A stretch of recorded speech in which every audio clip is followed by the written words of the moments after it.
Tujja kubendeza nnyo ffe tubalwaze bakenene nnyo baggwewo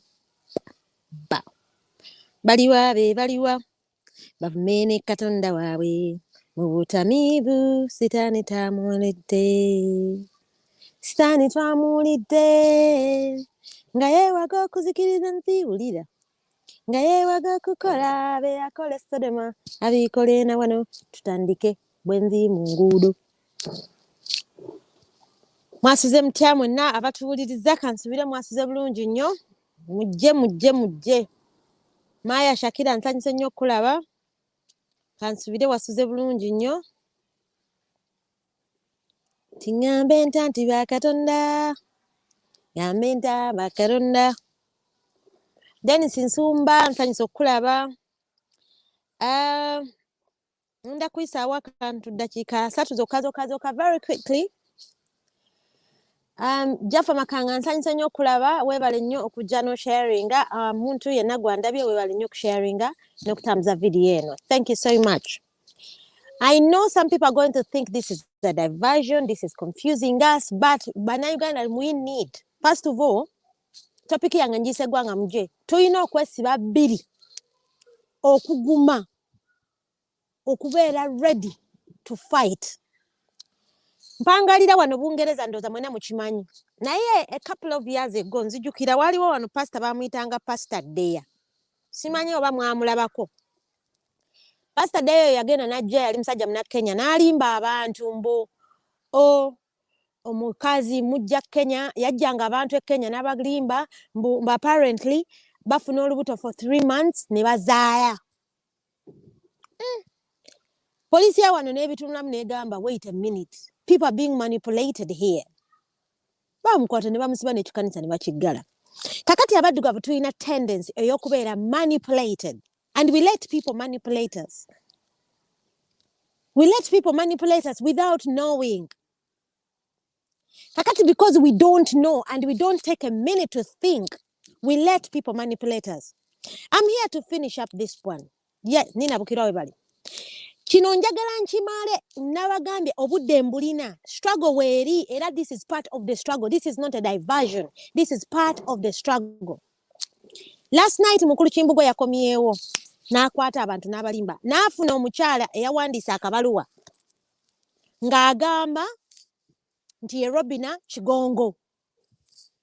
Robina Kigongo yawandiise ebbaluwa ng'agamba nti omukazi ya exposing amannya ge ye kenyini ne yeetema engalike n'amaliriza ng'agamba well, my names are on public domain and I will continuously pay and support.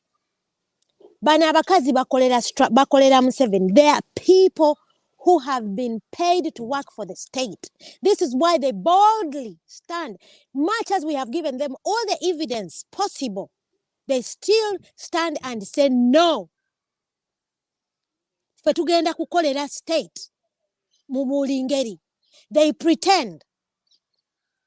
Omusajja tubaleetedde obwino yenna. I'll go back. Njagala nzije kino ekintu kivuga mpola mu making a sense. You boss. Ndowooza bagiyita Uganda something Bureau of Standards. Eraga nti 70% of women, the school dropouts. Abakazi mu Uganda. You boss.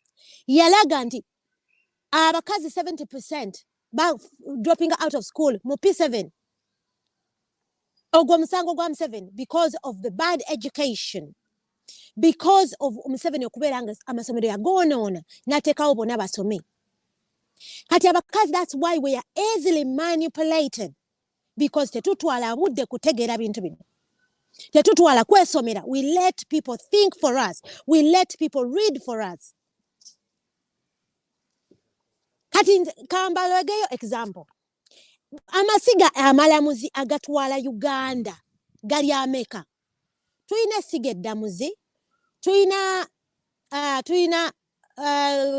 abalamuzi ndowooza gye bayandiise judicially, tulina ne parliament. Esiga eddamuzi mwe muli parliament. Sorry. Mulimu esiga omuli parliament.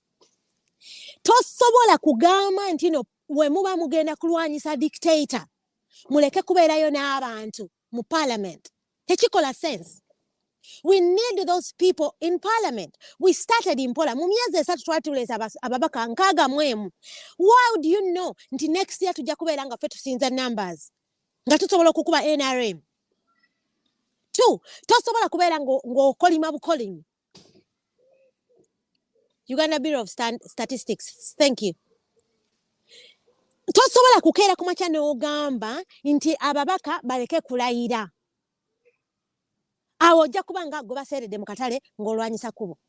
It is important and paramount that ababaka abo bagenda balwanire munda. Museveni tulina omukuba munda ne wabweru. This is why yali upset, very annoyed. Okulaba nti abantu baffe twaleeta ababaka 61. Kubanga amanyi kye bagenda okukola munda omwo. Naye when we continuously have opposition nga batono, there is nothing that they can do. Mwalaba nti n'akantu akatine nnyo nga mobile money. Because tetulina babaka bamala katulema okukolesa. So I want you, before you start, I want you to debunk everything that you're talking about. Njagala oddeyo osome amateeka ga Uganda. Era masiga ki amasiga ki agatambulibwako ebyobufuzi bya Uganda. Tetusobola kuyimirirawo ne tugamba no, abantu baleke kulayira. Ojja kubeera ng'olwanira okwabira mu kkubo nga bakuseredde mu katale. Obanga omwana wazira emmere amuziza azimbatwe. Nawulidde omukulu ono ng'agamba nti Kyagulanyi ali ku Forbes nga number 6 mu bantu abagagga.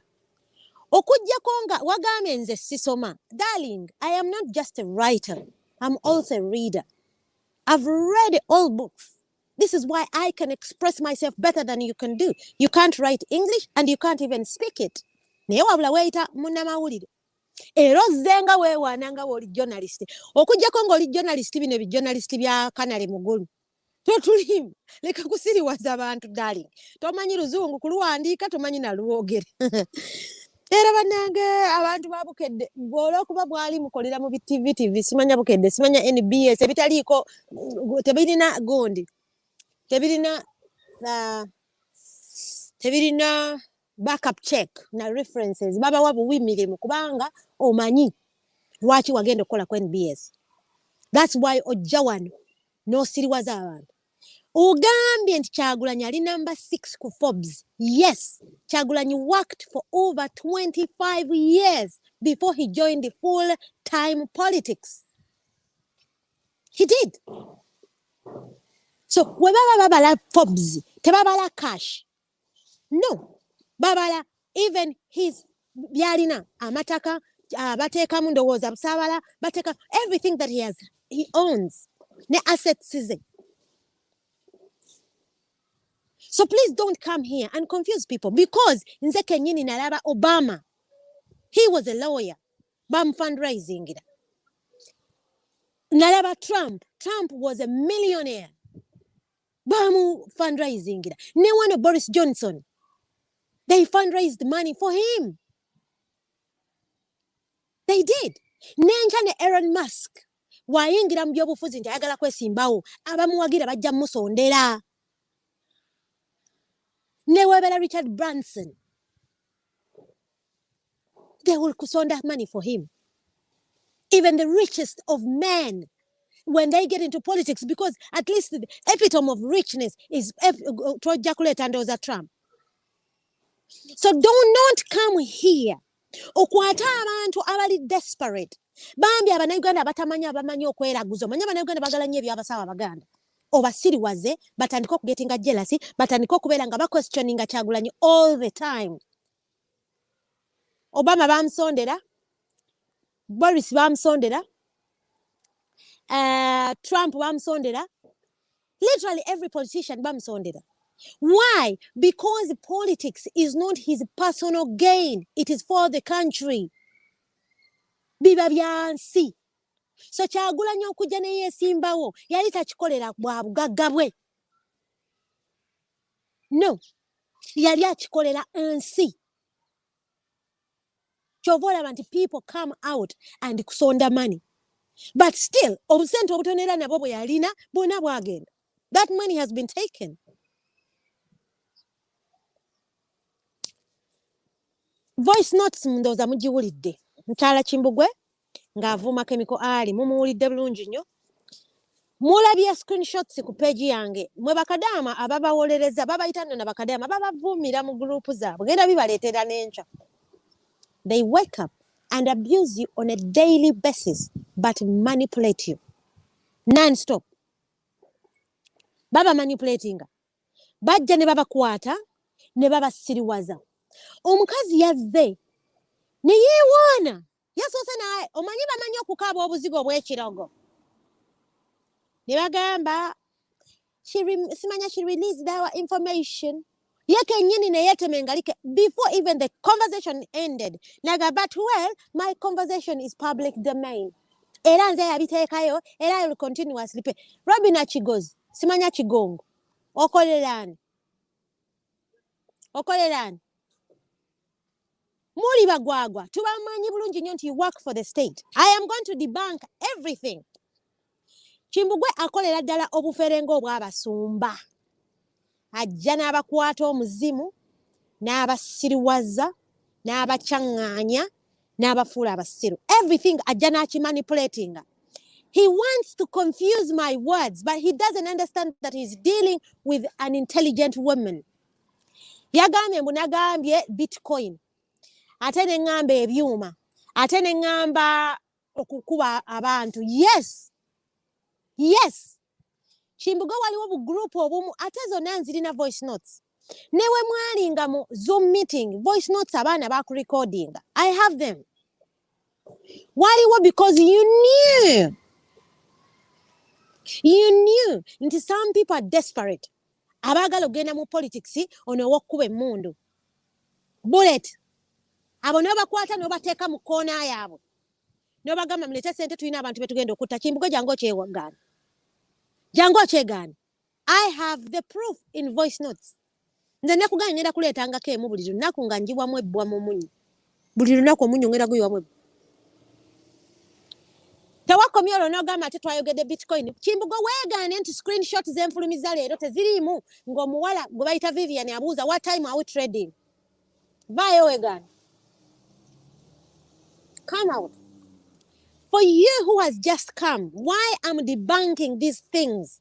For 35 years, Museveni has been manipulating Ugandans through people. Fetwakulira Masaka. Nga daddy wange basajja ba DP. Naye omusajja omwe yali kuba best friends be. Yali akolera UPC. Kati ng'emisana babeera ne UPC. Manye ekiro nga babeera ba DP. Emisana nga babeera ba UPC. Naye nga batta bakitaffe. They continuously kill the people. This is why I come out to speak and I will come until this nonsense ends. I don't care if Kimbugwe stands up and says nze ndiwa NRM. Sifaayo. Tujja kumuvuma mu katono tumute. Kubanga ne babajje twabavuma ne tubavaako. Ne bafulufiga twabavuma ne tubavaako. In fact, ne babebekulu twabeesonyiwa. So Kimbugwe njagala oveeyo oyimirire ku mavivi ogambe nze ndiwa state. Togenda kudamu ng'ompulira. But as long as he continuously lie to people and manipulate them because of the innocence, I will continuously come and attack you.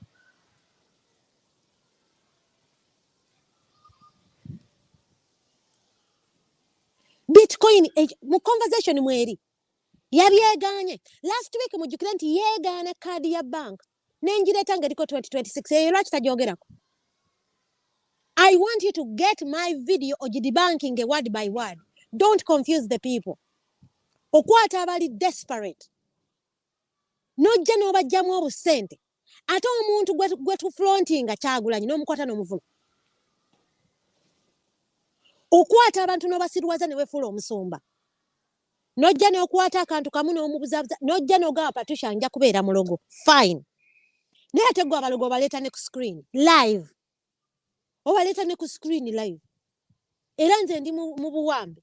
Nze manyi bagenda kundoga because mukyala wa mala bangamba anywe emmindi wano ku London era mulogo. She loves it. Era yekennyini yeeyogerera nti yagenda mu basawo Abaganda. Kakati nze Patricia omwana omukatoliki ayambala ne sapule yino guno mudaali. How can I even have association with abalogo ku page yange? How could I possibly be in touch? Omukyala twamulaba wano yakaleeta abasawo abaganda babiri. Era alina emboozi. Of course, birds of a feather flock together. Of course. But I know that no weapon formed against me shall prosper. Wagambye nti mwe mwasalawo okufa ku lwa struggle. Kimbugwe, struggle ki? Wewali Uganda saakulabako mu struggle, saakulabako Arua, saakulabako Bugiri, saakulabako mu kalulu ka Kyaddondo, saakulabako anywhere. Nze Patricia Sseungu nagenda ne Uganda ne nnonda. Wagenda kufa ddi? Genda Uganda. Linnya ennyonyi nganzi, ogendeyo bakusibe nganzi. Mutwasalawo okufa. Oli London otudde mu nnyumba, oli mu kumanipulating abantu. Twasalawo okufa. I have no personal vendetta with Chimbugwe. Not at all. Never whatsoever. And I repeat my words. I have no problem with you, Chimbugwe. None whatsoever. My problem with you, and I repeat my major problem, is the fact that you come and lie to people incognito, secretly, and take and manipulate them and take money and use Kyagulanyi against the people. That is my problem. Kyagulanyi is our generational leader. He's the only man who has stood in front of Museveni and said, ebigambo byayogera. It is evident, even for a fool, to know that Kyagulanyi is a generational leader. It is evident. Mbulirako mu mirembe gy'aba Semwogerere, bantu bameka abaasibwa oba abattibwa. Mbulira mu mirembe gy'aba bana ono omusajja eyakafa yaani Ssebaggala, bantu bameka abaasibwa oba abakubwa oba abattibwa. Mbulira bantu bameka abaasibwa mu mirembe gya gundi Dr. Kiza Kano Besigye. How many? Why do you come continuously to attack him, to bring doubt in the people? Because abalokole mbamanyi the way you work. Kati omanyi Kachimbugwe engeri gye kali akalogo. Tamanyi abasawo abaganda the way they work. Kubanga abapasita si banjawulo nnyo ku balokole, ku basawo abaganda. They know, they manipulate with the people's brain. I will bring everything. Chimbugwe nja kubireeta. I am super determined. Nja kubireeta paka kufa. If I die, I die. Wemba nfa nfe.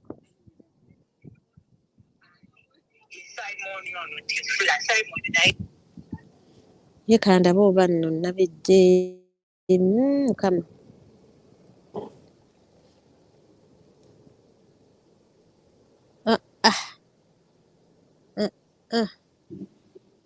Ali mu byuma awo mbadde nkusaba omperezeeko ka audio ako nga mukyala Chimbugwe ayogera mu nsonga. Nsaba omperezeeko ku namba yange esembyayo 303 if you can send me that audio. Nga mukyala Chimbugwe ayogera mu nsonga. Kibaluma continuing to say nti ffe ab'ekyoto tubalwanyisa because of the numbers. Ekyoto kibadde consistent for 4 years. Almost 4 years almost actually, because twatandika around August 2018. And we have been moving with our small numbers because we are here to debunk. Naye ebintu ebikoleddwako ku kyoto tubimanyi, biri consistent ate biri tangible. Ekyoto kyanoonya akalulu. Ekyoto omwana waffe omu ali mu kkomera. Ekyoto kiproducing the people. So we are not going to take away that credit for Ekyoto. But you come in 1 month, mu mwezi gumu Chimbugwe oyonoonye, ovuluze, left, right and center. That is my problem with you. Chimbugwe, we have proof. Nga wabba abantu ku Amazon. Weri? Police check eri Uganda nga bakunoonya. Watoloka butolosi. Gwe, who are you? Geoffrey Mutalia ali mu kkomera. Geoffrey Mutalia yali akwatira Kyoto mwena mumumanyi. Geoffrey Mutalia Kyali wachoto mwena mukimanyi. So don't ask me nti ekyoto kikoze eki. Ekyoto kiyimiridde, but with small numbers, this is the most amazing thing. Ekyoto tekibeerangako na 10,000 views. Never. Ekyoto tekibeerangako na views 15,000. No. And we don't need them. We don't need them. For we are here to debunk. Okunnyonnyola omuntu. Nti nno ne mu kalulu ka America. Nako basonda sente. We are here to tell you, if you did not study political science, kubanga Kimbuga oli mukulu ekimala kubanga mu myaka gyaffe wasoma political science. So what wasoma political science, I am going to teach you. I will explain to you exactly nja kudebunkingira how lwaki aba politicians ab'omu nsi zonna basonda sente. Why and how? How does it work? Why does it work that way? Because a politician katingachi banange, come on, do you expect in Kyagulanyi had money to transverse the whole of Uganda? Did you expect him to do that? You continuously come and confuse people. Muyatwala abaana ate nabakomya. Kyagulanyi takerangako ku macha n'agamba abantu nti abaana abo bagenda for this and this and then the other. No, he took his children and when he was ready he brought them back. Tayina muntu gwe yakera ku macha n'annyonnyola nti abaana batute olwa bino. No, yakwata abaana be n'abatwala. Why do you always come? Ekisinga okunuma is the fact that you come and confuse. They already confused the Ugandans. Sorry, political education. Oja no kwata abantu bakazi batu nkugambe yubose gambi women 70% of women in Uganda are school dropouts. They're school dropouts. Kati bokwata no bavuluga no bachanga no sanga bana abagwagwa batalina magezi ba radicals ate ne biba radicalizing ate babimanyi no bafuula abasiru. No bafuula abasiru and you continue. Ate tobafudde basiru kyokka, you even extort the little money they have. Akasente akatini. And you come here and tell me tubawandikira akabaluwa tubebaze. Tubebaza kinga ne Museveni tanavaako. For we are not here for bitibwa. Tetuli wano kufuna bitibwa. Olofe ba Patricia batwebaze eki. Do you know how much money we put in this struggle? Ozimanyi omuwendo gwazo. Ndoza fe batuwandika batukole mu monument batutimbe ne kubipyande. Kimbugwa tetugenda kukukkiriza ku manipulating abaana. Tetugenda kukukkiriza ku manipulating abantu. Bali bo manipulating ba Kigongo. Bo bali okay because abo bantu ba state. Ensi yo neba manyi. Who doesn't know Robina Kigongo? Ani atamumanyi? Ani atamumanyi? Ani atamanyi Sandra nanka simanya Sandra biki? Who doesn't know her? Kutesa. Who doesn't know them? Halima Smart oli mtufu. Naye nkugambe ne Pastor Deya. Yayina wana abamuwolereza. Pastor Deya yaddira n'agamba abantu nti aleeta omuntu ng'alina olubuto lwa myezi 3 miracle ne zijja ne baluzaala. Olaba abana Uganda okumanya they are special. Bakyagenda mu church ya Pastor Gondi. Omusajja oyo yani Haji Bujengo. Bakyagendayo.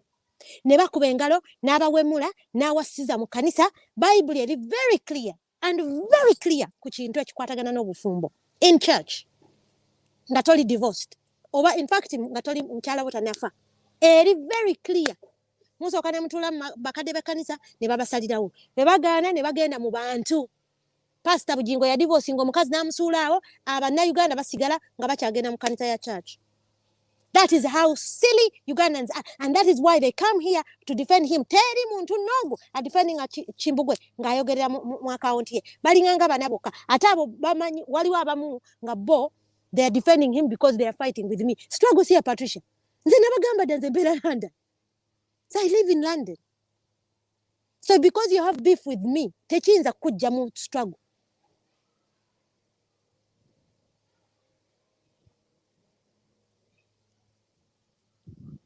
Bw'oba oyagala kufuna mpapula Kimbugwe, there is a better way. Kubanga eno we gy'oli mu kumanipulating egenda kuleetera obuzibu. Bw'oba oyagala kufuna mpapula, kozesa a different angle. Tojja mu angle ya kukuba struggle. People are desperate. Kimbugwe abantu bafa on a daily basis. Kimbugwe abantu basibwa. Omuntu yampandikide yesterday. Nengamba Patricia Kimbugwe yatukwata n'atuteeka mu bino ebintu bino. Omanyi bi Unilever Uganda nti nze simanyi babiyita. Naye omanyi bino nze nange babintwala mu kowa ne Bungereza. Bi one life for simanya one life. Biringanga Bitcoin. Nange kenyini Patricia smart as I am. Bankwata ne babintwala mu. Ne tugenda mu meeting one life. Kimbugwe yakwata abantu e Uganda n'abatwala mu ebyo oba ndoza yali abatadde era mu Bitcoin. N'abasomesa how to trade. Kati yave Uganda n'oyo nonsense amulesi ebungereza. Go and eat your money. We have no problem. Struggle jiveko. Be forever living. Ibyakwata abantu byabasirwalizamu.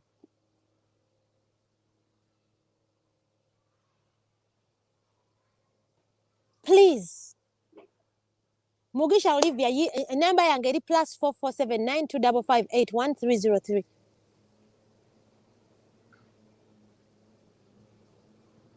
Abantu okuwaayo sente nze sibagaane by the way kuwaayo sente zammwe. Ekyo nze nakibagambye dda nabawadde dda go ahead muweeyo sente for as long as temulimba nti muziwa mu struggle. Ekyo sibalinaako tabu. The pyramid scheme. For as long as you do not lie about Kyagula, kasita muwaayo sente zammwe nga mukimanyi bulungi nti muziwa mu struggle. Mwe kasita mubeera nga mukimanyi nti sente zammwe muziwa Museveni. Sibalinaako tabu. Kimbugwe yagambye nti nagambye ono wekirolete naye beera serious. Tuli mu struggle gw'oli mukumbuzabe. Kimbugwe yagambye mbu nagambye nti akolera Lwabogo ate n'akolera Museveni ate n'akolera. Yes, bebamu. 50-year plan y'abantu abo bonna Abanyankole n'Abanyarwanda. Kimbugwe ate tonswaza naawe oli Munyarwanda munnange. Mwe muvulumiriza Abanyarwanda nti tuli basiru. Kimbugwe kimanyi bulungi nti oli Munyarwanda. Wagambye nti nze sirina obuntu. Nze sibbanga ku sente ya muntu yonna. I have never extorted anybody's money mu struggle. Nze sikwatangako bantu kubateeka mu pyramid skill bajjako sente. Nze Uganda tebannoonya. Naye don't you think it's such a coincidence nti gwegwe banoonya Uganda, gwegwe banoonya London, gwegwe buli muntu akulinako problem? Don't you think gw'olina ekizibu? Tolowooza nno gw'olina ekizibu? Wagambye sirina obuntu kubanga siri muntu, siri mu bantu. Kubanga ndi Munyarwanda nga ggwe. So kati tokozesa bintu. Nze obuzibu bwange sirina busawana. I repeat for those who don't understand. Sente muziweeyo nga muziyita za Museveni. Muli mu kukwata abantu mbu mugenda kuzimba amasiro. Buganda yatandika dya Buganda is an institution on its own. Era erina protocols. Kimbugwe n'abakwata mbu muleete sente bazimba amasiro. Muli mu kuwa sente za state, muli mu kuwa omusajja akolera state. Ate kyekimu abantu mugamba this is diversion. No, it is not. 50-year plan built by us. 50-year plan built by abantu ffe kennyini ffe ourselves mu bantu. Museveni akozesa ffe Abaganda okubuildinga 50-year plan ye. Kyekindeeta wano buli lunaku ekinnuma nti Museveni akozesa ffe ffennyini okuzimba ebintu bye. Kyova olaba nti mwe temukitegeera. Wenjogera ku Lwabogo Mr. Kimbugwe. Lwabogo ye Museveni ye Janet ye omubeebamu. Bebansereko, that cartel. So because one person is the one who has approached you, olwokuba lwabogo approaching nze tekitegeeza nti oba tokolera Museveni omukolera in this guys. Be smart. Kozesa obwongo. Bano abasajja, they have a 50-year plan to take Uganda. Kyova olaba nti n'akatini katulina bakatutte. N'obutaka bwaffe babututte. Ne education bagitutte.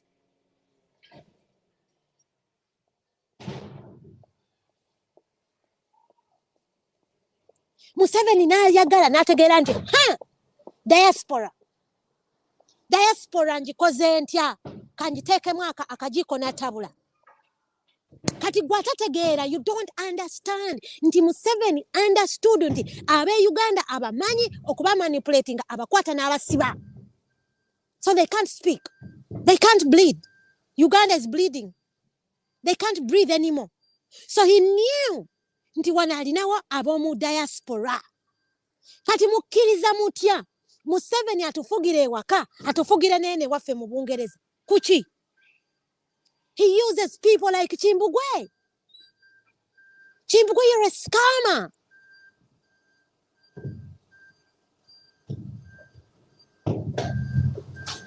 Buli muntu yenna gwe mulaba nga awolereza Chimbugwe bakinani kakyagala. Already yali tayagala struggle. Yalina obuzibu ne struggle. That is why they have the time to come here and defend him. Omusajja tubawadde proof yenna. Kati Chimbugwe aveeyo yeegaane nti screenshot ezo teziva mu group ye. Aveeyo.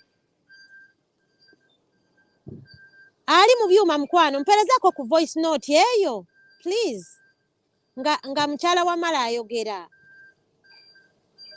Yino bagimpereza. Kanindeko kino ekimotoka kimale okuvaawo. Oba Chimbugwe yakinsindikidde. Off. He comes here n'abagamba nti yes manya nze sibafaako okulya sente. He comes here n'abagamba nali journalist nga Kanale Mugumi. Ne Kanale Mugumi yeyita journalist. Ne muwala wange Shira Gashumba naye journalist. Ne Zahara Toto naye good journalist. Chimbugwe oba journalist wabisomerawo. Leero bada. Tujogeddwa wakane mu kibira. Ebintu bino binnumisa omutima ne mbeera very frustrated. Muyina okwanderstanding when Chimbugwe comes n'atandika okumanipulating ba MP lwaki balayidde nga lwaki tebalayira.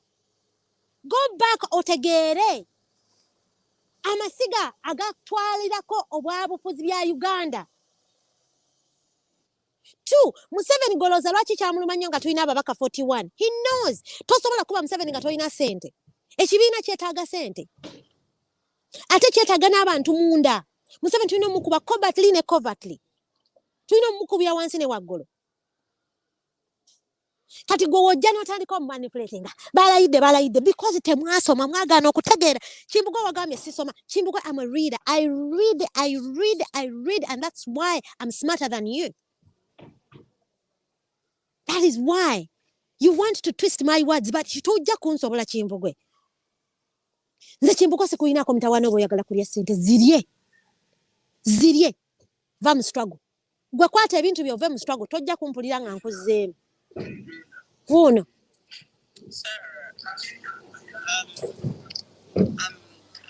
I'm thinking, somebody said it's not the card. I also buried that it had the UNN logo on it. But, well, what is it supposed to mean? These people are mafias. Muwulire mukyala Chimbugwe ng'agamba muno kaadi teriiko UNN logo. But my dear, I released the one with the logo of UNN. So what have you got to say? Hello? Sir, I'm thinking, somebody said it's not the card. I also buried that it had the UNN logo on it. But, well, what is it supposed to mean? These people are mafias. They're being paid by the mafia. You know, I don't know how they got my picture and they put it on a poster. I'm not campaigning. Kati kyebadde ayogerako nti kaadi gye ndowooza Lumbuye gye yafulumya nti teriko logo ya UNA nti we are paid by the mafia. Now the card is out. Why don't they come and discuss it? Let them discuss that way. To become a president because the elections are done. Like this guy is swearing in next week. Yeah. All the crap they're talking about me is not true. So just let it be. I mean, ndowooza owulira mukyala wa mala we yeewaana nga President Museveni we yaswearinze in era kikulu nnyo era we need to shut up because yalayidde be bano abali mu struggle nga bajaganya nga Museveni alayira ka audio nkataddeyo ku page yange oba tokawulidde wano bulungi genda ku page yange okawulirize. I don't think you should actually worry about anything. Don't worry about it. I don't think you should be worried about all of these things. I mean, think about the fact who is Lumbuye? Who is Lumbuye? Lumbuye is not educated. Lumbuye is not even an asylum seeker. Lumbuye is not educated. Lumbuye is not educated. Lumbuye may not. The word is not educated. It's educated. For your information, if you're trying to speak about education, please. We all know that when you go on the social work, that is not a major deal. How do you know Lumbuye's education background?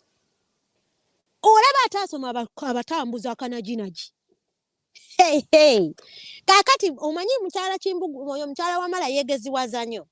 I listened to her ngavuma Bobby Wine a program yenta. She's even making up a fake accent. You've lived in England for 50 years. You can't even come up with an accent. You can't even learn the accent. You have children in the UK. You can't even learn how to speak English. Oli mukuku manipulating Lumbuye mbu teyasoma. Lumbuye teyasoma kimala. Kimala bulungi nnyo okubeera nga abatambuza akanaginaji.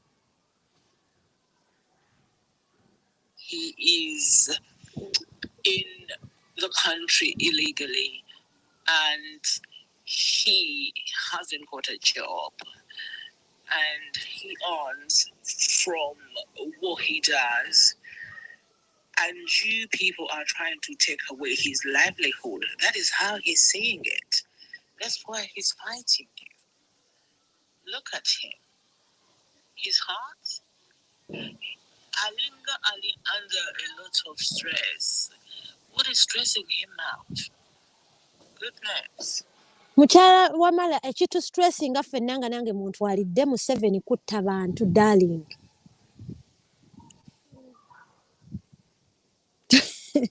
Mbusa accent ogisussa nnyo. Naye abantu bano bakwata Bobby Wine ye baamuvuma obusiru. Ngenda kubaleetera audio enta muzeewulirire. Ono yennyini omukazi ono. Naye kakati omuntu waawa asigala ng'agamba nze nja kufiira ku Lumbuye simanya ku Kimbugwe naye nga agamba nti wa mu struggle. N'ayimirira ku mavivi ge n'ayimira n'abagamba n'ajja n'abalimba n'abagamba mbu nze ndi mu struggle. Naye nga yabadde celebrating wano mu voice note nga Museveni we yamaze okulayira. Yalayidde era ffenna tukimanyi. Ani omulala ataalayira darling? Mukyala wamula. Ani ataalayira? Era bonna bamala kulayira ne baleka bavaako. Okay? Temugenda kusiriwaza muna Uganda yenna and expect me to be quiet. Nja balinnya kagere ku kagere. Kagere ku kagere. Kagere ku kagere.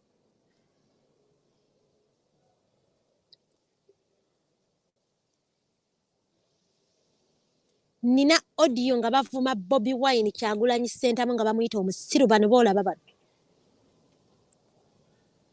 Bano boolaba bano. I have the audios. Ng'ono yennyini mukyala wamala ayita Bobby Wine bwali omusiru.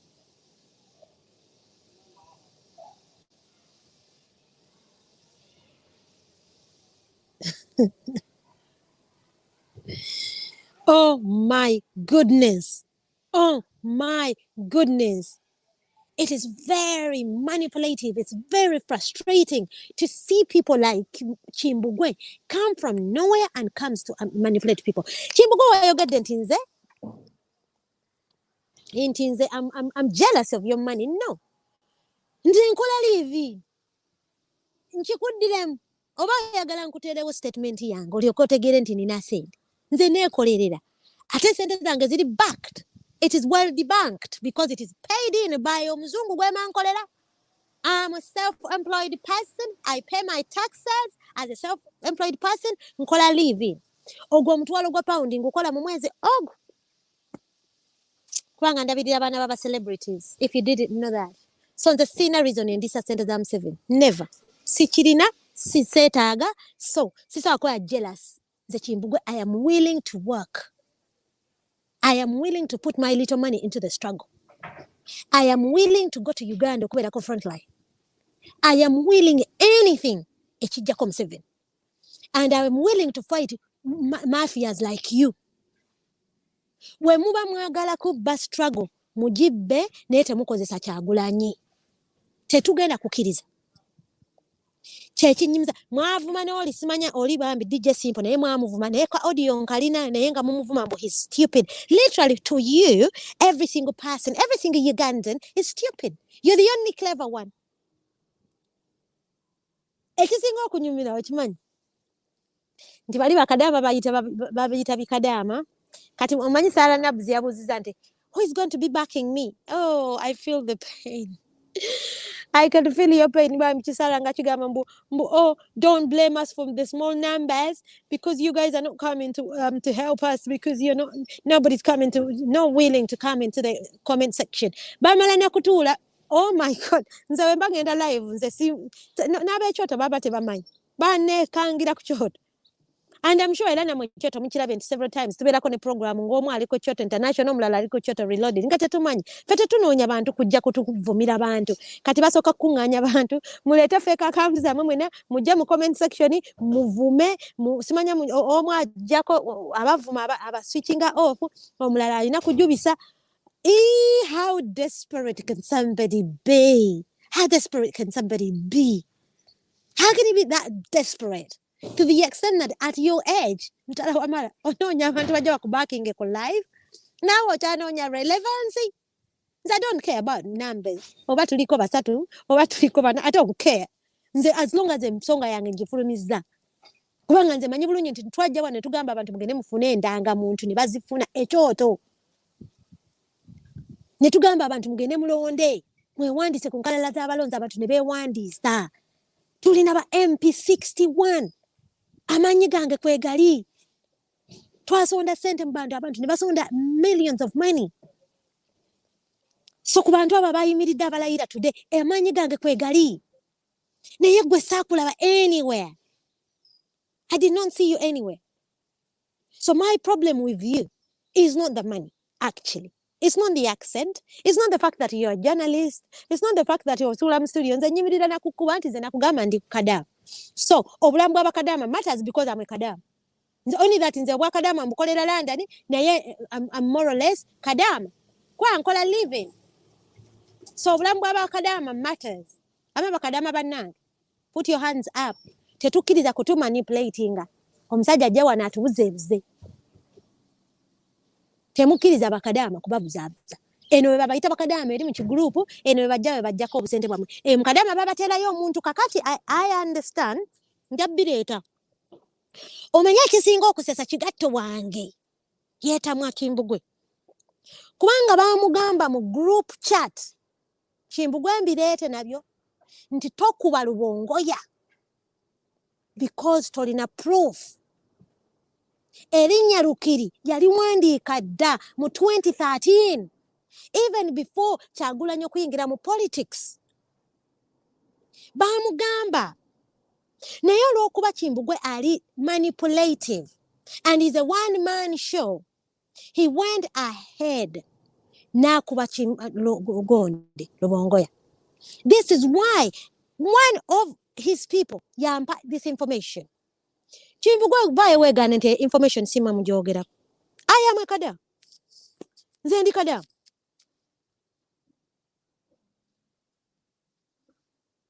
obulamu bwaffe bakadaama matters. Bwe bamugamba nti Kimbugwe baali mu meeting ku Zoom ne bamugamba muganda wange omusajja tomukuba because tolina proof. Tolina proof. Nabaganze nja mukuba. Ne bamugaana. To their surprise, he goes in the night n'amwataakinga. That is how Kigato wange, Kifeesi wange, ate tojja kumutegeera. Ne wali kunkumula essimu. Ne wali kunkumula essimu n'obagamba mukyuse bino, mukyuse app, mukyuse ziri, mukyuse namba, muve ku internet, muleete simanya app mwenna mufune biki, tojja kumutegeera.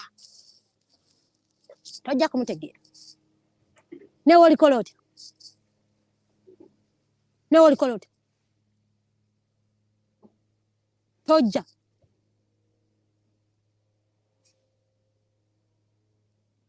Inze ebawaayo ssente sibalinaako tabu bintu. For as long as bayimirira ne boogera nti ffe tuli mu opposition eya nuupu. Era ffe tukuba nuupu.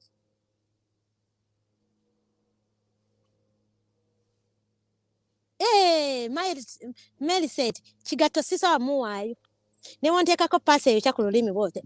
Kigato sisawa muwaayo. Ate tebajja mutegeera. Tali mukwata, tali mumanya. Naye Kigato amulimu nga ntono kabwati. Hey! Bamugamba bonna ttiimu yonna. Tokuba kintu lubongo ya because tolina proof. Kimbugwe vaayo weegaane. Oba ttiimu ye ya Basihula nti yakugaana. Vaayo Kimbugwe. Nze njagala ebintu wano bye njogera. Obyo oba weegaana leka kulimba abantu nti nja kuloga. Oba ndoge. Gwe ng'oleeta abasawo Abaganda ku programu zo. Mukyala wamala ya confessing nti yagenda mu balogo. Era nze nkimanyi mugenda kumundoga. Naye nze obulogo si butya. Nze ndi mwana wa Bikira Maria ne Yesu. I believe in God. Sepatija sina katengo. I am not scared of anybody. Never day. Sirina gwe ntya mu nsi. Kujjako Katonda. So nabalabye nga waliwo abane ba keyboard warriors be bonne bennyini be baddamu ne bawemula. Ne bagamba Patricia is a failure. Simanya I had a background MB. No. Saungu yatuwa the best background, darling. Saungu yatuwa the best background. I went to the best of schools that Uganda had then. I grew up eating sausages. Nga ndya na apple. Tobola banfaanana bulungi. Nze seetaaga kizigo nga mukyala wa Mali. Seetaaga kizigo. Seetaaga kazigo. So, toleeta wano kujja kumpaayiriza muno simanya had a background. No. Genda osome autobiography. We had a very good background. Kitange yali musajja nga yasuubula benze e Masaka. Sewunga Agostino. Yes, bakimugamba nti Kimbugwe information yeeyo already Lubongo yagiteeka ku public domain. Nga yogera about his name, that was in 2013. Kimbugwe n'agenda ng'asimoggola mpola n'atandika okugamba oyo mukyala wa Mala yabyogera. Embu omuntu bayinza okufumbizisa omuntu n'ofumbirwa naye ng'omuntu oyo baamukutega ng'ayagala kwogera ku Babi. Apparently Bobi Wine baamutega Babi. Love story ya Kyagulanyi nga tugirabye nga yava dda. Omuntu ne bamukutega n'akuzaalamu Solomon, n'akuzaalamu Namagembe, n'akuzaalamu omwana omulala, n'akuzaalamu Ssuubi na mukyala wa Mala olw'okuba gwe watta bbaawe oyagala ne buli muntu abeere ng'alinga gwe. Leka.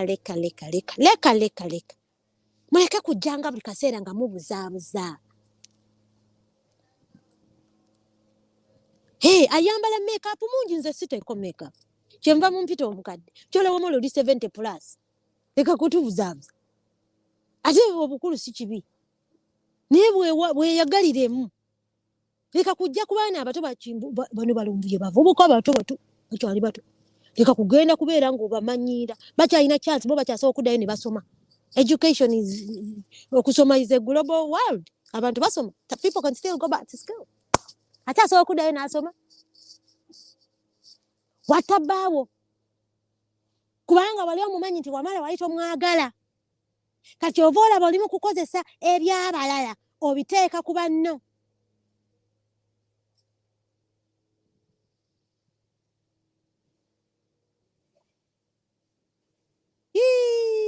RIP kwaba abakaabira mwenna abakaaba nti mukyala wa Malanga akaabira bbaawe RIP mukama abasaasira amaziga gammwe gaafira obwereere. It's okay. Muli babi nnyo wagambye nti nno nze nina omutima omubi ogutali gwa buntu naye nze sibba bantu ate at least nze nvaayo ne njogera ebituufu. Nze nvaayo abantu ne mbabuulira amazima. Lubongoya talina kye yakukola. Ate bw'ojja wano n'ogamba abantu nti lwaki ba MP balayira oba ondaga nti tewasoma. Ondagira ddala nti tewasoma political education. Ate political education mu myaka gyaffe Kimbugwe mu S1 ne S2 yalinganga compulsory. Buli muntu yali alina omusolo. Twamudropingiranga mu S3. So wandibadde weebeerera muno omanya nti nno kiki masiga ki agatambulirako ebyobufuzi bya Uganda. And why is it paramount? Why is it paramount for those MPs okulayira? It is very important for them okulayira. So don't come here ogambe Kyagulanyi yabadde ku Forbes. Forbes, what are you talking about? Never Richard Branson we baba bayingidde mu byobufuzi babasondera. Ate abo be bali ku Forbes yalesti.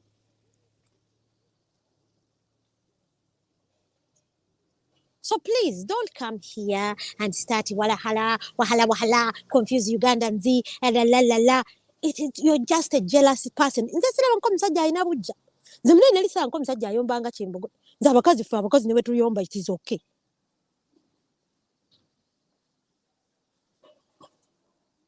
Muli babi nnyo ne mujja ne mukaabya abantu ne mubalimba ne mumala ne mubakula mu ssente. Kimbugwe kankuddireyo ngenda kumaliriza kati. I'm going to say bye bye. Wagambye nti nayogedde bitcoin ne njogera simanya okuwandiika abantu byonna obikola obuzaabuza. Wosanga nga Patricia yayagala bya bitcoin ng'omuzza bya bitcoin. Kimbugwe okimanyi nti ne mu group ye yennyini de bamanyi byokola obabuzaabuza. Lwaki buli kaseera nabulima abeera abuuza? Why is she always asking?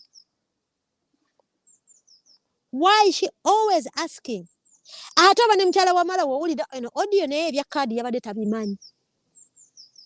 Naye lw'okuba wabayingira mu bwongo n'oba manipulatinga. 2, obayinako ransom. You have so much against them. Kati batya. Kubanga olina voice notes zaabwe. Bw'aba recordinga dda. Takyasobola kuvaako. Naye mu kusaala ya Mukama bajja kuvaako mpola. Because gwe kennyini omanyi omuntu omuferefere, omubibbi, petty thief. Nabo ojja kubabba era time ejja kutuuka era ojja kubabba.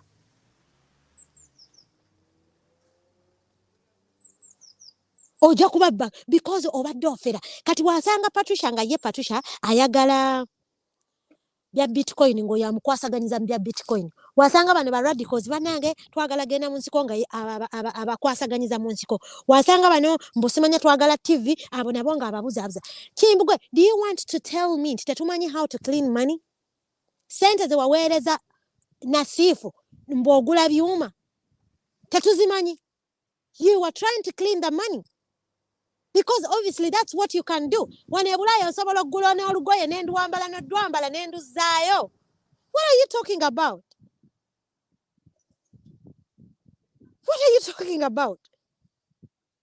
Oze wano kinagguka mbu bagambye mbu kakati which is which. Bonna bakolera Museveni omukolera, Lwabwogo omukolera, Janet Museveni omukolera, bonna bakolera. Because in one way or the other, these people balina engeri gye bakola musala alina bakwasaganya. Naye goal point and results is for them Batusi dynasty okusigala mu Uganda bagitaking over. Kati wasanga abagala Buganda ng'abo bavugireyo mu Buganda nga nabo bagamba mulete sente tugula amasiro. Nimbye Kimbugwe. Gwe buli wamu oli musajja mugezi. I must give you this. You know how to manipulate people. Olwalaba loophole ya Buganda eyo n'ogibuukira. n'okola ne GoFundMe. Amangu n'embirolesa abasawo b'Abaganda b'ogendamu n'oweeraguza.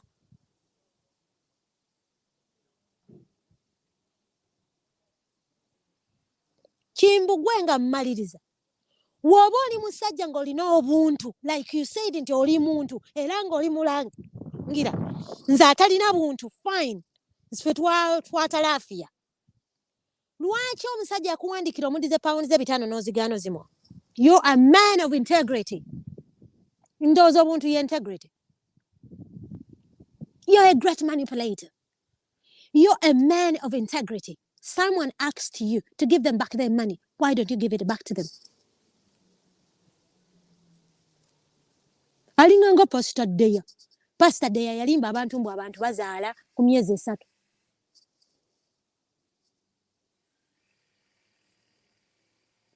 Wosanga abantu bano ntino Patricia account ye muwaganga eyo giroopa. Buli omu ogenza omumanipulatinga oze emyezi 4 y'ofuuse ensasagge wano ku kyalo.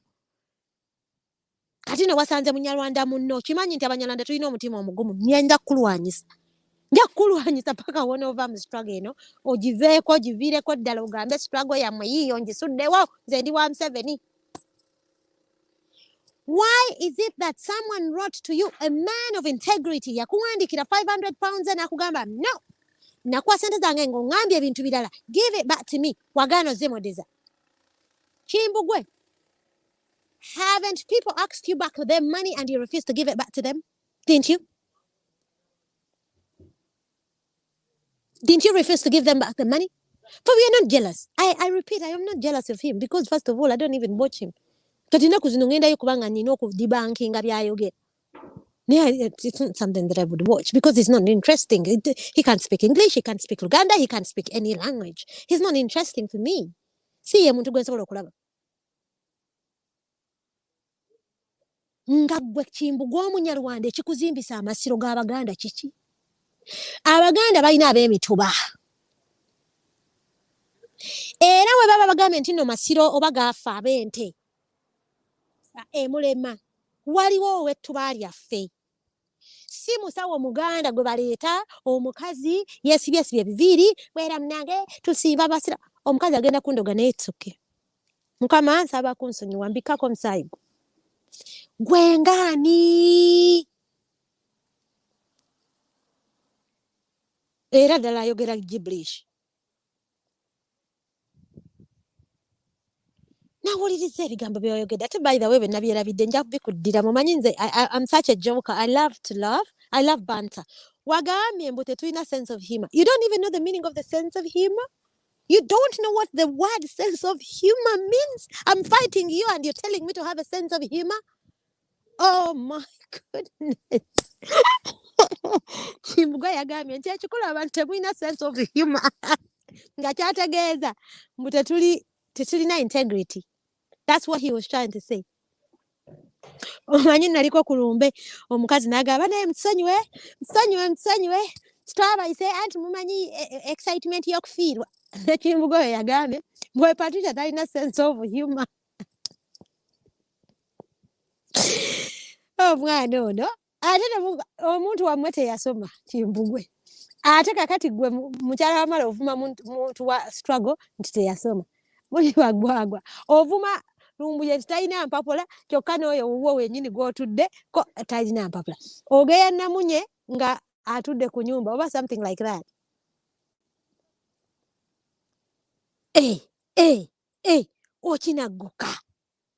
Okinagguka oli mu kwonoona struggle. I repeat, and as I finish, I have no personal problem with you. I have no whatsoever. I got no personal vendetta with you. My problem with you is to come and demoralize the struggle. My problem with you is to continuously come and confuse the people. My problem with you is using the struggle to extort money from people. That is all. If you want to start up your own struggle, we are good. Start it. Twalumizibwa nnyo nga Kibaga kata agenze. yatuluma naye twamuzaalukuka ne tumuta and we moved on. Kyatuluma nnyo nga bajja avudde mu struggle naye twaguma. Kati gwe yakajja mu wiiki emu ate gwe togenda natuluma era tujja gamba kibi kigwana wala. Ali mukwata kinga eri mu group yabe bavuma bakadaama bagamba gakadaama ani agenda gakwasaganya yabonteerayo ne nakadaama bajjako essente naye eno mu group babayita bikadaama.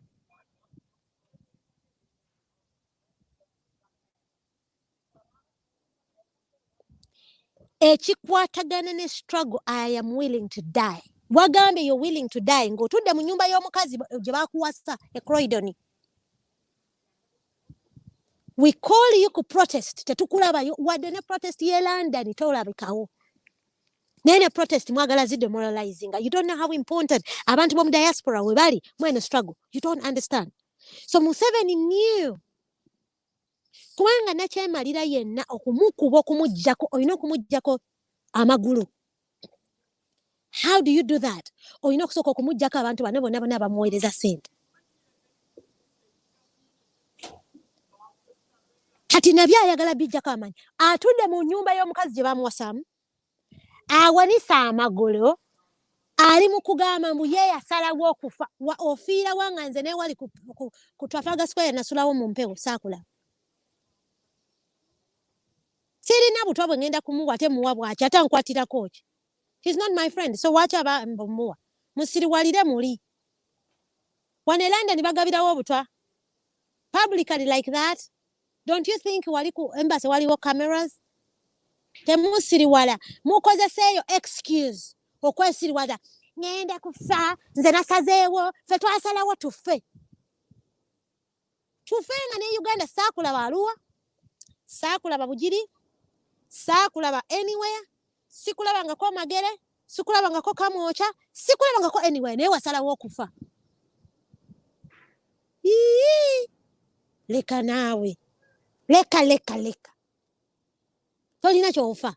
You're telling lies to the people because you come and manipulate the Ugandans.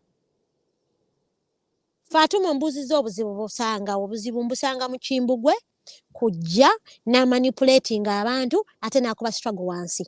That is my only problem. Nze Kimbugwe aba yagala kufera abantu. Agenda abafere. I know how 491s work. Naye Kimbugwe ebe before 19 wabisembya Uganda wane Bungereza tojja bikolerawo nga nkyaliwo. Mulo nja kufiirako. Maliriza. Naweereza eggulo ka link please mugende abantu temutya nze bino mbyogera sitya.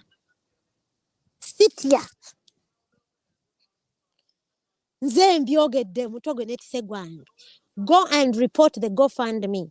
Muwandikira aba GoFundMe mubabuulire nti nono muntu intentions ze teziri right. First of all mu Buganda waddayo mu mateeka ga Buganda Kimbugwe talina any right kukungaanyiza sente Buganda oba Masiro. So mugende GoFundMe mugiwandiikire. Mbasaba. Omutogwe netise gwange ebigambo nze mbyoyogerede bagamba yeewooze omumba. Ate era bagamba nti oba ogoba omulala oleka mwezi n'akozi. Okitegeera Joweria tulabye abantu musonze ssente ne mukungaanyaza bino ez'okunoonya akalulu abaana ne bagenda mu byalo posti zammwe zonna at least page ya wakiri Joweria alima smart baani mwena page zammwe zijjudde. Florence Chima zijjudde struggle. Naye ne page etalimu wadde ka struggle akannasu wabula okunoonya okuvuluga vuluziba MP ayagala kubavuga tomanyi masiga tutambulirako bya bufuzi bya Uganda tokimanyi nti kiri important ffe ng'abali opposition okubeera ne ba MP mu ndoomo tokimanyi role ya iPod bino ebintu tewabisoma tobimanyi tomanyi sigaddamuzi togamanyi gwe bwongo bwo tebutegeera opapa bupapi nja kusaba Fazil ajje wano abasomese bulungi nnyo because a role ya Fazil ajje abasomese bulungi nnyo abategeeze why it is important for our MPs okulayira oba jjafa Why it is important abadibankingira ebintu bino bulungi kubanga ffe kyoto twasalawo tubeere n'abantu abiri naye ng'abantu abo bajja kutegeera ate abantu abo abiri you're better off with a few kubanga amamesa amangi anyway tegeesimira na bunnya.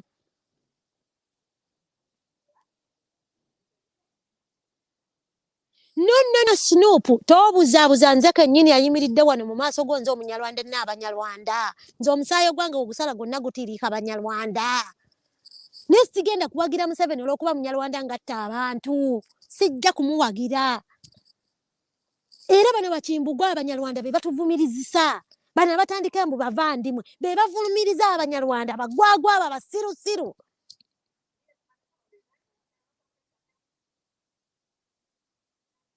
Be batuvulumiriza bakimbugwe be balowooleza nti buli munyarwanda munyampi kubanga kimbugwe ebintu byokola gwe tobiraba nti ovumiriza fe abanyarwanda banno. Fe tuli banyarwanda era tetubwegaana. Kimbugwe vaayo ogamba abantu nti toli munyarwanda vaayo. Weetuuma queen simanya king simanya ani kabaka ani bamuyita ani prince owaawa wa mutuba ki siga lyawa. Omusajja bamuzaala wali kyamaganda mu banyarwanda wali nga mu Kato kolido si wala nnyo. Ate kimbugwe wojja n'okozesa obusirusiru obugwagwa obukujjudde n'ovuma ate abanyarwanda ate ng'omukazi gw'owasizza mu nnyumba yo oba na munyankole nange ndaba nswera simanyi oba nkazi nsajja. Mutuvumaganya mwe mutuleetedde obuzibu abantu okutubeera nga bikaseera batugobaganya kubanga ffe abanyarwanda abasalawo ffe tuyimiridde ku kigambo kyaffe naye we bavaayo abanyarwanda nga mu abagwagwa ne wavaayo bali mbusimanya ono franka mbu ate ffe tuli bavandimwe be baleese obuzibu bano abagwagwa abo.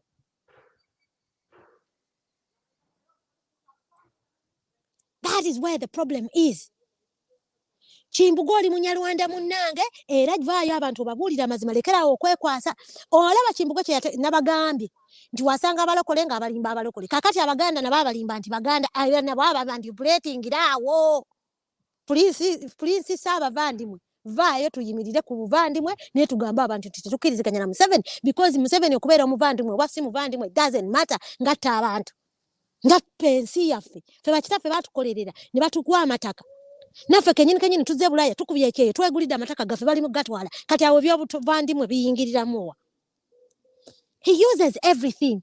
Era bwe yamanya nti nno bannayuganda abasinga mu struggle eno baganda ne yeegandawaza. Kimbugwe naffe batuyita Seehungu naye ng'erinnya lyange nze Seehungu bagashumba be bakasumba darling. Amanya baagakyusa abanyarwanda we bajja e Uganda. Anti yansobedde oba ye Queen Kimbugwe oba Saabavandimwe Kimbugwe amanya baagakyusa. Nimbye wamakkireyo omuganda munyarwanda muna nimbye kati Kimbugwe awo nampapa najja n'agamba bano bamanipulate nze kanfuuke prince amangu ago n'afuuka prince so that he can manipulate Ugandans, my sisters and brothers. This man is Saabavandimwe. Omulaba obutu bwonna bumwesimbalise bumulinganga obw'abavandimwe. He knows how to manipulate. Wagenda mbalokole nga yabalimba wagenda bitcoin nga ababakwata nti abaganda abo nange kambakwatire wano buli kimu manipulating because kyobola yewana nze nali mawulire era nze nkubiddwa all the years okubiddwa nayo ina police recording ekunoonya Uganda kyoyagala okugamba ne police ekuwayiriza ebibaluwa tebiriiwo kojja omugezi teyabireeta. Oli musajja munyarwanda because you use Museveni bw'ate bwe yagamba dress like them and do whatever like them. Kyovola abantu ba Museveni beekyusa ne beesiramula sale musiramu. Anti Chris omanyi lwaki avuma abanyarwanda because he wants to show people that I'm with them so that he uses them because mulina okumanya nti bano abasajja baateekawo obufere bwabwe bwa kuzimba kintu kya 50 years. Baateekawo kintu kya 50 years Bayina okukizimba wansi ne waggulu kati bategeera nti Uganda bo bagikutte nti Abannayuganda tujja kubasiba diaspora tugikoze tutya n'avaayo nze ndi mulangira saabalangira wakabuli obulangira bwawa obutubu kwesimbalise oli muvandumu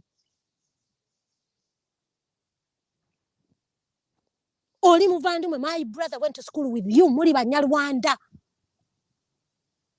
ori Omunyarwanda kazi ori Omunyarwanda cyane orabizi cyane kandi orabesha oli wano oli mukusiriwaza abantu kubanga Museveni knows the only way bategeera nti abantu bali radicals tebagala Banyarwanda Chimbugo naganje kati ndi sumba nze ndi prince era nze ndi nafuka prince ebyamangu mangu kubanga he knows what he's doing. Na Jessica Mujarugamba uno nasoma naye Munyarwanda munanga naye agambye nti oli Munyarwanda kazi. Munyarwanda kazi. Tojja kubikugamba bulungi togenda kubuzaabuza abantu baayo okuba abantu otugambe nti oli wa Museveni tumanye ne togenda kujja ku building 50 year plan zammwe nga wobba abantu. Tetugenda kukiriza kujja Museveni new nti Abanyarwanda nti abantu ba mu diaspora mba content ya mba manipulating ntya kamba kube mwono saba vandume yeeyita omusumba yeeyite prince. He knew nti wanamuletanga Munyarwanda abantu tabajja muuliza because all along abantu mbadde munwanyisa oli Munyarwanda daya Munyarwanda this and that ndiava nero akwanti nze nange nakuza mutwe nga mmali fenga Abaganda tuganya okukiriza nonsense wo nduvu si tugenda kubakiriza situgenda kukkiriza kujja kukozesa Bunyarwanda bwaffe otuwayirizise otuwonoone ffe twagala kusigala mu Uganda muneffe batuzaalira mu Uganda ffe bazadde baffe bakulidde mu Uganda ne banyaffe baje mirambo gy'abakitaffe bagizimba nze muganda wange yaŋŋamba bulungi nnyo nti bakuzaala wali kyamaganda oli Munyarwanda oli Kanyarwanda Abanyarwanda bangi nnyo amanya bagakyusa ne beefuula Abaganda tukumanyi bulungi nnyo. Museveni is building, my brothers and sisters, Museveni is building a 50-year plan. They want to take on our country. They will do anything to manipulate us. They will do anything. Bajja kukola ekintu kyonna. That is why they come and manipulate you. That is why Chimbugwe had to come dressed in a suit of a prince. Kandi mwaba abali wano mumubuuze ali prince mu mutuba gwawa ogwani background ye yani nze brother wange ye yayogera wano siwaayiriza tiye yagamba nti yasoma ne Bruno yangamba Munyarwanda wali kyamaganda awo samuya kwala oluguudo olugende baro kato kolida siwala nnyo ajja wano he uses that ne yefuula avuma Abanyarwanda naye nga akimanyi bulungi nnyo nti kyakola akimanyi kujja kuba manipulating how kujja Bannayuganda abali mu diaspora of the struggle. That is why akuba Kyagulanyi because alina okusula Kyagulanyi kyova mulaba mwegendereze nti yabadde atandise Kyagulanyi ku bya Buganda n'agamba mu Kyagulanyi is used against Buganda nti Museveni yamukozesa. Njagala mutegere ebintu bino abakuze emitwe ng'emmali nga muddayo mumuwuliriza muddeyo nga mumuwulirize buli kaseera. He had started manipulating nti Kyagulanyi Sentamu omubanda wa Kabaka. He had started lying. Kubanga amanyi nti the only way he's going to confuse this whole thing is by lying to Ugandans. Atujja mu doubt. Kati tunamala okufuna doubt ku Kyagulanyi tuba tusigazaali. Tusigale waawo mu bbanga. Batuwe mukyala kiwamala. Aliko maana yanje. Aliko. Yamawe, ha, haibambe. Mwana iwe. Chimbugwe. Uri umunyarwandakazi.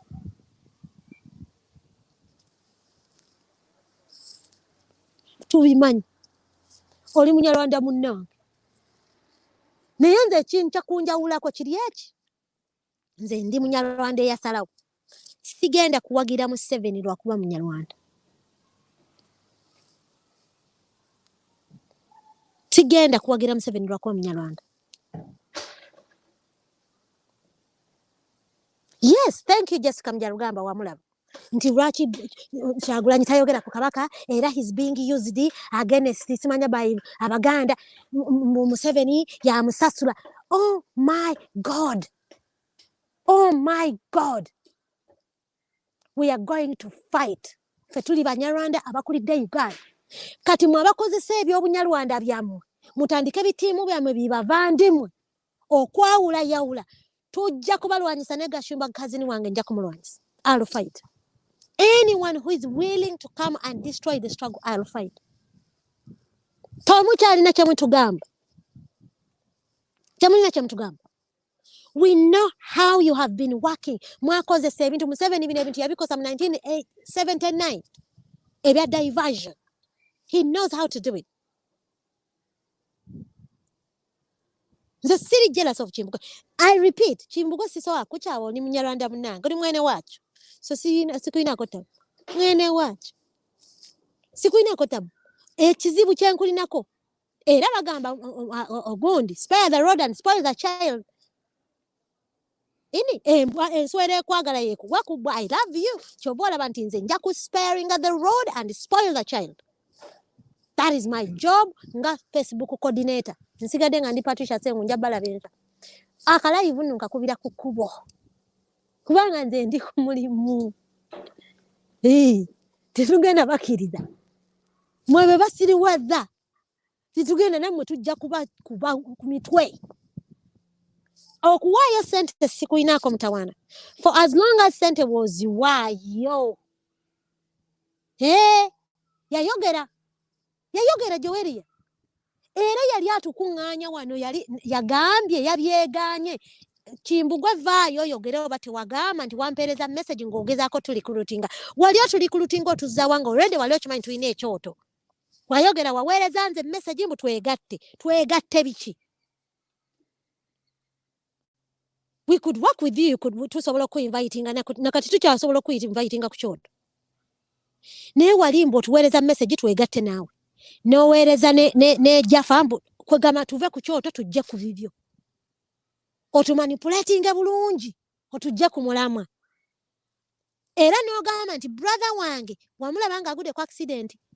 Nenkuddamu nti am traveling. Ini.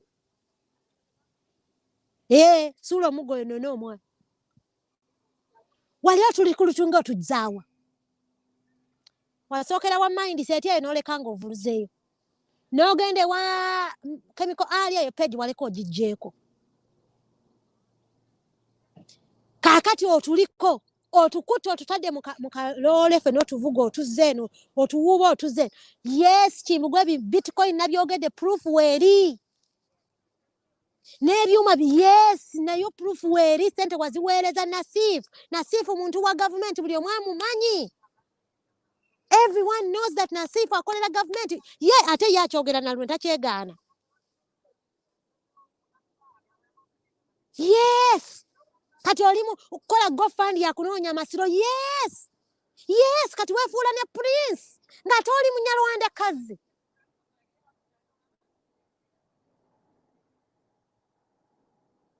Weefudde omulangira. N'abasaabalangira. Obudde tebumpitako. Weefuula omulangiro gy'obuzeebuza Abaganda. Olyoka bavuge obakwata speed obaze eri bave ku struggle. Struggle eno etambulira ku Kyagulanyi. Era woba owulya voice note we wa recordinga chemical alley. Yakugamba ava ku Kyagulanyi. N'omubuuza nti struggle yonna etambulira ku Kyagulanyi. Yes, ye flag bearer waffe. He's our generational leader. era ye leader of opposition gwe tuyisaamu ebintu byaffe kati gwe wojja n'omuvuluga n'otumalamu amaanyi because lyessuubi yatugasse singa si Kyagulanyi nze saabeerako mu politics nga Besigye waali saabibeeramuko saabeerako mu politics ate nze kitange yali mu politician nnyo naye Kyagulanyi ye yatuleeta ffe ab'omu diaspora ne tubeera bwana buli lunaku nga tulwana. My brother is an MP for your information. Y'omu ku bagenda okulayira be mugamba tebajja kulayira. Bw'oba omanyi bulungi nnyo ebufuzi bya Uganda kwe bitambulira abantu baffe balina okulayira. Kyagulanyi alina okubeera leader of opposition. Y'engeri yokka gy'abeera protected in Uganda. Otherwise Kyagulanyi singa teyasigala nga si MP tayiseeko kuba president kati singa ali mu bbanga. So we need them inside there okulwanyisa nakyemalira.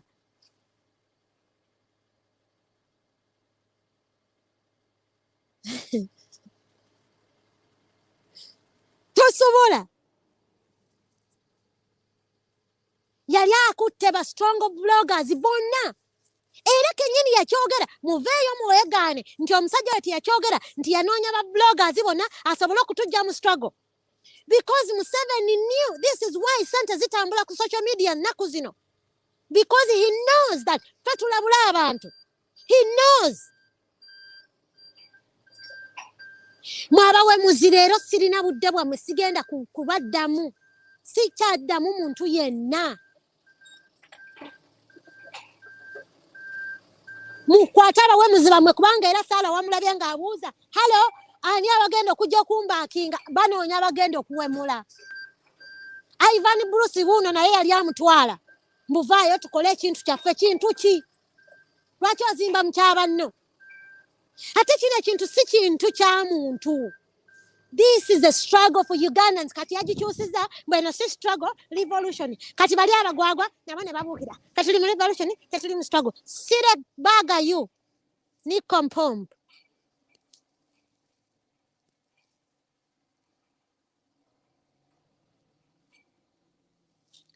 ayagala okujja gwe munna Uganda agambye tojja kuva ku Kimbugwe. Yes, it is fair enough, but stand up ojja kifaananyi Kyagulanyi ku Facebook yo. Lekeraawo okuwuzaabuza tetugenda kukkiriza. Nze nakugamba ekitange yakula n'abantu ng'emisana ba DP ekiro ba UPC. They had to kill them. I have to fight Kimbugwe paka okumutta. As in okumujjako amagun, not to kill him, kill. He can use that against me. Omanyi nkimanyi agenda kikasalamu akakozi. Kakozese bulungi nnyo. I don't care. Nga maliriza n'abasiibudde dda nno kati mbuzayo dakika mukaaga zokka. Kimbugwe waba omanyi bulungi nnyo nti wagenda mu voice wagenda mu meeting ya Zoom n'oggyako abakyala ssente ng'obalimba nti ogenda kutta abanene mu gavumenti. Voice note nzirina. Find me in court. My name is Patricia Seungu. Nakugambye amanya gange gulo nkulinze mu court.